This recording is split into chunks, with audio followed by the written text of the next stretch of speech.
નાનપણથી છે ને બાળક કોરી સ્લેટ જેવું હોય, એમાં જે નાખો ને બીજ એ જ પનપે. એટલે એમને નાનપણથી જ એમના અંદર જ નફરત કરવામાં આવતી હતી અને એનાથી જ એ ત્યાં એમના બ્રેનમાં એક જ વાત હતી કે ભારતીયો અને હિન્દુ આપણા દુશ્મન. કાશ્મીર અને જે જમ્મુથી અબોવ જે કે છે અમારે CI ઓફ એરિયા કહેવાય છે, ત્યાં એ ફરજિયાત છે bullet proof jacket, bullet proof પટકા. 3 કિલોનો અહીંયા લોખંડની પ્લેટ આવે છે જે માથા ઉપર 3 કિલોની આવે છે. 3 કિલોની એ આને સેફ કરવા માટે. તો ભારે ચાદર હોય ભારે રે, પણ એ શું છે કે આ શરીર એવું છે ને કે આમાં અદમ્ય ક્ષમતાઓ છે.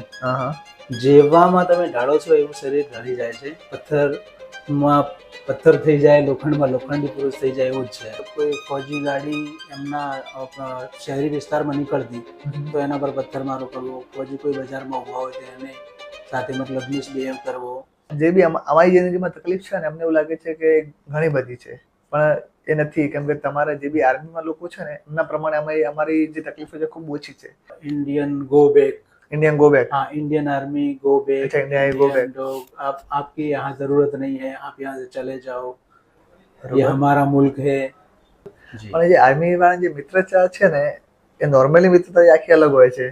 તો ત્યાંની ફ્રેન્ડશિપ કેવી હોય છે કે જો દરેક રાજ્યોમાંથી, આખા દેશમાંથી ખૂણે ખૂણેથી એક સોલ્જર ત્યાં ભેગા થતા હોય છે જે ભારતીય સેનામાં મતલબ વિવિધ ક્ષેત્રોથી જ આવેલા હોય છે.